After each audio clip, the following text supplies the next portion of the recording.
여러분 안녕하세요. 오늘은 2020년 4월 8일 수요일입니다.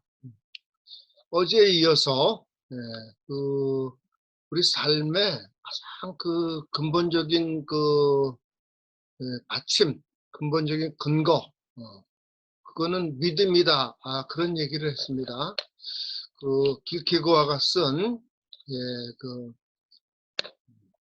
두려움과 떨림 이런 책을 통해 가지고 사람이 삶에 있어서 가장 근원적인 삶의 근거는 믿음이다. 그런 얘기를 했습니다.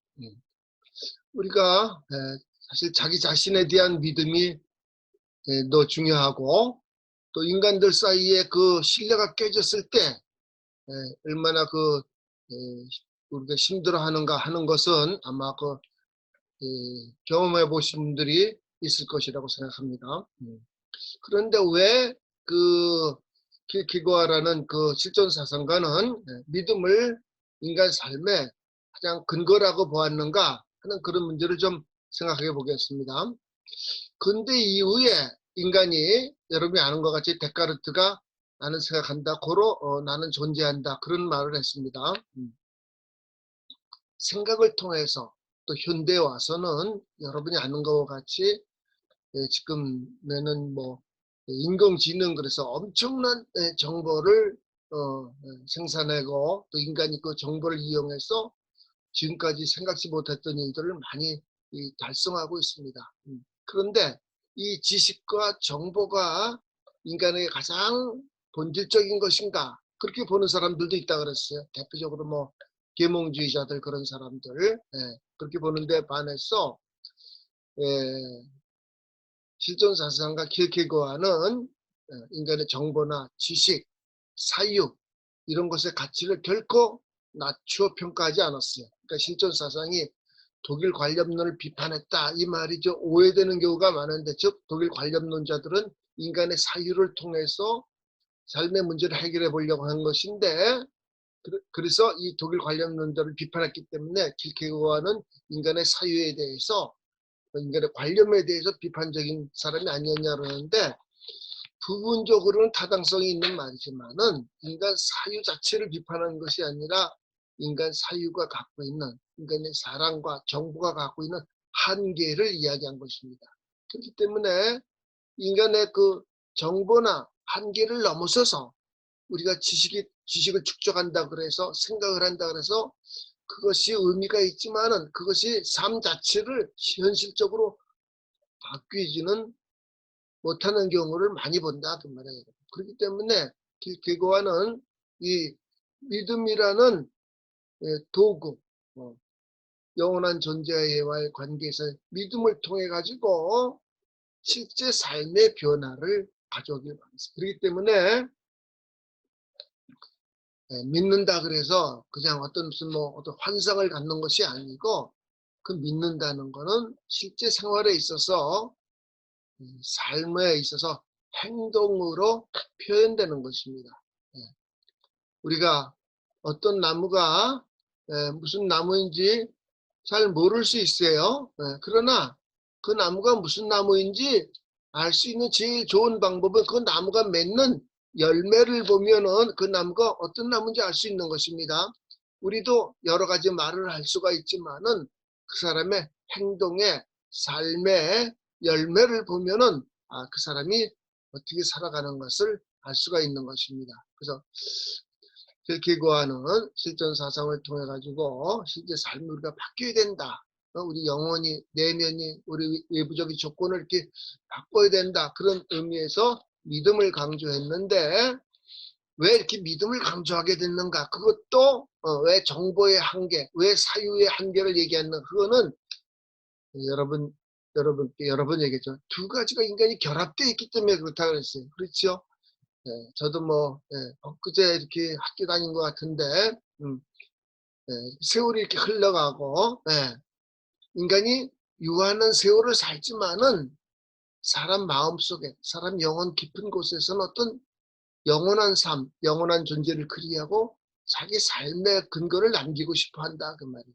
그렇기 때문에 인간이 이렇게 이 채널의 제목이 나를 찾는 행복 그랬는데 나를 찾는 과정에서 끊임없이 불안과 절망을 겪을 수밖에 없어요, 사람은. 왜? 새로운 차원으로 나아가려고 하기 때문에. 예. 그러니까 인간이 갖고 있는 그런 실존적 불안 같은 거는 동물은 갖고 있지 않다 그러면 그 동물도 물론 불안을 갖고 있는데 그 불안은 어떤 실존적 불안이 아니에요. 삶에 깃들여져 있는 것이 아니고 뭐 몇천 년 전에 꿀벌이나 오늘의 꿀벌이나 뭐 무슨 뭐 문화를 창조하고 그런 게 없잖아요. 꿀벌이 짓는 그 꿀벌의 집이라는 게 옛날이나 오늘에 똑같은 거지만은 사람이 짓는 집은 아주 달라졌죠. 졌지요. 문화가 이게 발달하는 것인데, 인간이 이렇게 절망과 불안을 겪게 될 수밖에 없는 것이고, 이 절망이 피하고 싶은 것 같지만은 이 절망을 통해서 한 단계 업그레이드되고 끊임없이 업그레이드 되는 것이 우리가 어떤 완벽한 차원까지는 갈 수 없지만은 그런데 그 완벽한 차원에 가까이 가기 위해서는 끊임없이 믿음의 활동이 있는 것이다. 그래서 먼저 시간에는 여기서 더 나아가서 인간에게 어떤 뭐 실존적 분노 그런 얘기를 했어요. 자기 자신만이 겪는 특유의 삶의 고통, 번민, 열등감 이런 것이 있는데 그 어떻게 극복할 것인가? 물론 심리학자들은 그것에 대해서 자기 주장을 이렇게 습관화해야 된다 그렇게 얘기합니다. 아주 귀 담아 들을 만한 얘기예요. 자기 주장을 습관화해야 된다. 반복해야 된다. 아리스토텔레스라는 사람이 니코마코스 윤리학이라는 책에서 사람의 바람직한 덕이라는 것, 인품이라는 것을 반복과 훈련을 통해서 몸에 밴다 그랬어요. 저는 이 유튜브 채널을 하는데 기계 조작하는 것을 자꾸 하니까 점점 이렇게 익숙해지더라고요. 이 자기 주장하는 것을 통해서 인간이 분노를 극복한다 그래요. 그래서 그 주장하는 거 영어로 assault라 그러는데 ASSERT 그 self assault, self assertive, 자기 주장하는 것을 그냥 막 길길이 화를 내는 게 아니라 그 자꾸 반복해서 처음에 서툴지만은 저도 뭐 30여 년 전에 처음에 강의할 때 되게 긴장하고 그랬어요. 그럼 뭐 또 요새도 뭐 강의했는데 전혀 긴장이 없을 수는 없지만 어쨌든 이게 반복의 훈련에 의해 반복과 훈련에 통해서 몸에 배는데 그 심리학자들 분노를 승화하는 길을 바람직하게 자기 자신을 표현하는 길을 자기 주장을 몸에 배게끔 해야 된다 그러는데 그럼 그 자기 주장의 근거는 무엇일까? 그거에 의해 그 철학에 의할 것 같으면은 인간의 자기 주장의 근거는 믿음인 것이 타인과도 모든 관계는 사실 믿음으로 출발하는 것이에요. 그리고 타인과의 그 바람직한 관계를 갖기 위해서 어떻게 해야 된다 그랬죠? 자기 자신에 대한 믿음이 있어야 그 관계가 가능한 것이고 이 자기 자신에 대한 관계가 영원한 존재와의 관계에서 이 영원한 믿음의 관계에서 출발해야 되는 것이다. 우리가 이런 영원한 존재와의 관계 없이 그냥 자기 자신만을 끊임없이 신뢰하면은 이게 부정적으로 되면은 어떤 자기 자신에 대한 환상을 가질 수가 있어요. 우리가 유한과 무한이 결합됐다 그러는데 인간이 암만 좋은 상상력과 그럴듯한 비전을 갖는다고 하더라도 현실 속에서 세계 속에서 이루어지는 것이에요. 그렇기 때문에 영원한 존재와의 관계가 없이 자기 자신의 힘만 가지고 어떤 것을 성취해 보려고 하면은 하나의 뭐 환상이 될 수가 있는 거겠죠. 비현실적인 것이. 또 그 반대로는 전혀 자기 자신에 대한 그 가능성에 대한 확신이 없으면은 그냥 뭐 운명의 모든 것을 맡기는 거예요. 그렇지 않겠어요?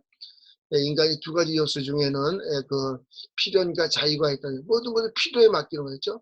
내 부모님이 나를 이렇게 낳기 때문에 내가 어떤 땅에서 태어났기 때문에 뭐 나는 원래 머리가 이 정도밖에 안 되니까 나는 원래 체력이 약하니까 이게 필연의 차원에서만 머무는 거죠. 그러면은 어떤 그 가능성에서 현실성으로 나아가는 그런 모험, 그런 믿음의 새로운 체험을 겪을 수가 없는 것입니다.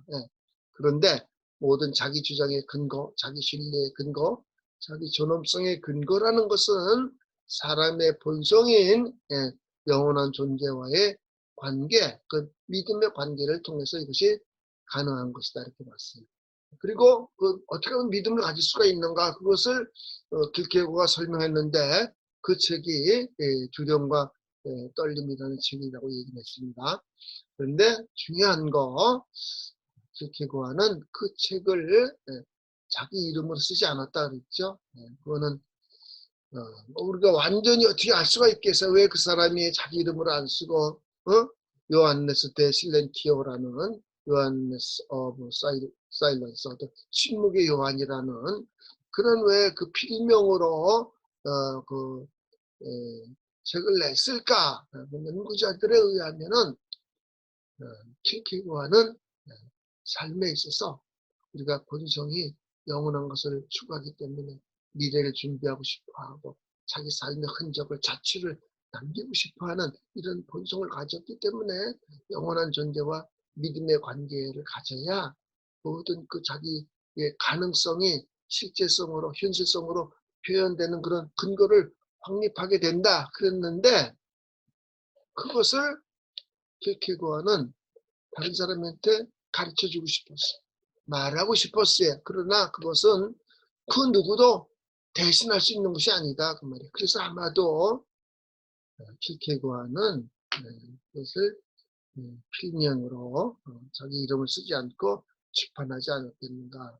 여러분 잘 아는 것 같이 소크라테스는 그 사람에 대한 플라톤이 쓴 책을 통해서, 소크라테스는 자신은 글을 쓰지 않았기 때문에 플라톤을 통해서 아는데, 플라톤은 책을 대체로 이렇게 대체로 아니라 다 이렇게 그 대화하는 형식으로, 요즘 드라마 보듯이 대화하는 형식으로 썼어요. 그리고 마지막에는 끊임없이 그 대화를 통해서 끊임없이 좀 더 참에, 진실에 가까이 가지만은 어떤 결론을 맺지는 않아요. 그것도 왜 그랬을까? 연구자들에 의하면 마지막 결론, 내가 믿고 내가 내 삶에 모험하고 내 삶의 분노와 절망과 따분함과 불안을 극복하는 것은 각자가 영원한 자의 믿음의 관계에서 가능한 것이다. 그리스도교에서는 그 영원한 자가 이 땅에 찾아왔는데, 그것을 뭐 성육신, 영어로 인카네이션이라고 그러고, 그리스도교에서는 예수 그리스도가 영원하신 분이 이 땅에 오신 분이다, 이렇게 그리스도 신앙에서는 받아들입니다. 자, 여러분, 우리가 인공지능 시대에 이렇게 살고 있는데 결코 정보가 중요하지 않고 인공지능에 대해서 우리가 부정적으로 봐야 될 이유가 없어요. 그러나 정보의 습득만큼 인간이 자기 삶이 행복해지고 자기 성취하는 것이 아니라 그 밑받침에는 사람의 본성인 영원한 존재와의 관계가 있어야 그 근거가 확실하고 실제로 가능성이 현실적으로 바뀌는 것이다. 오늘은 여기까지 하겠습니다.